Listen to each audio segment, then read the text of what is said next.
Express 25 degree Celsius, जिसको हमने यहाँ C से रिप्रेजेंट किया है, as a temperature in Fahrenheit, जिसको हमने कैपिटल F से रिप्रेजेंट किया है यूजिंग द फॉर्मूला जो कि यहाँ पे दिया हुआ है। तो सीधा सीधा ये है कि हमें टेम्परेचर की वैल्यू सेल्सियस में दे दी गई है और हमसे कहा गया है कि इस फॉर्मूला को यूज़ करके हमें सेम टेम्परेचर को फ़ारेनहाइट में कैलकुलेट करना है और बताना है कि उसकी वैल्यू क्या होगी। इसको और सिंपल सी भाषा में बोलें तो यहाँ पे हमें एक रिलेशन दिया हुआ है जो कि फ़ारेनहाइट और सेल्सियस में टेम्परेचर्स को कन्वर्ट करता है। सेल्सियस में टेम्परेचर्स हमें दी हुई है और इस फॉर्मूला में हमें वो वैल्यू रख के सेम टेम्परेचर को फ़ारेनहाइट में कैलकुलेट करना है। तो बस चलिए कर देते हैं, लेकिन सबसे पहले इसे आप खुद ट्राई कीजिए वीडियो को पॉज करके, फिर तो हम साथ में ट्राई करेंगे ही।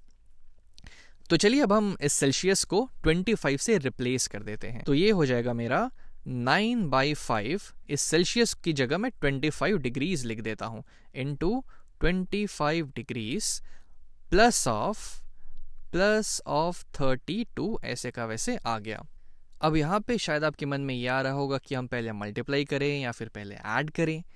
तो बोर्ड मास के रूल के अकॉर्डिंग तो हमें पता है कि पहले हमें मल्टीप्लाई करना चाहिए, फिर जो भी आएगा उसमें हम ये 32 ऐड कर देंगे।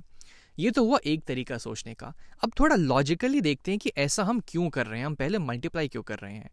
तो अगर मैं आपसे ये पूछूं कि इस दिए हुए एक्सप्रेशन का एक्चुअल में मतलब क्या है, तो आई थिंक आपको शायद ये देख के अंदाजा लग रहा होगा कि 9/5 टाइम्स 25 का मतलब हुआ कि मुझे 9/5 को 25 टाइम्स ऐड करना है और फिर जो भी वैल्यू आए उसमें 32 और ऐड करना है। इसको मैं यहाँ पे लिख देता हूँ ताकि और क्लियर हो जाइए। तो इसका मतलब हुआ कि आप 9/5 को ऐड करते रहिए, 9/5 प्लस 9/5 प्लस 9/5 25 टाइम्स, क्योंकि यहाँ पे 25 है, 25 टाइम्स, और ये जो भी वैल्यू आए यहाँ पे उसमें हमें 32 और ऐड करना है। ये इसका मतलब हुआ। लेकिन अगर आप सोच रहे होंगे कि पहले मैं एडिशन करता हूँ फिर मल्टीप्लाई करूंगा, तो देखिए फिर ये एक्सप्रेशन कैसे चेंज हो जाएगी। 25 प्लस 32 हो जाएगा 5 और 2 7 और 3 और 2 5, 57 ये हो गया। और इसको हमें 9/5 से मल्टीप्लाई तो करना ही है, तो यहाँ पे हम लिख देंगे 9/5 टाइम्स 57।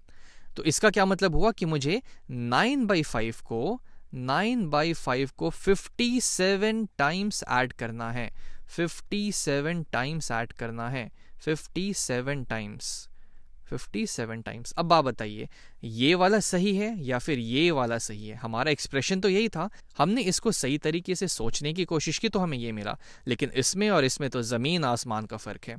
इसीलिए हम मल्टीप्लिकेशन को पहले करते हैं और फिर उसमें जो बची हुई चीज़ होती है वो ऐड कर देते हैं, और ये फिर हमारा गलत तरीका हो जाएगा। तो आई थिंक आपका डाउट क्लियर हो गया। अब हम इसे जल्दी से सॉल्व कर लेते हैं। अब न्यूमरेटर में 25 है, डिनोमिनेटर में 5 है, तो मैं ऊपर और नीचे 5 से डिवाइड कर देता हूँ, तो ये हो जाएगा 1 और ये हो जाएगा 5 टाइम्स 5 होता है 25, तो इसकी जगह 5 आ जाएगा। 9 × 5 हो जाएगा मेरा 45 और उसमें मुझे 32 और ऐड करना है, प्लस ऑफ 32।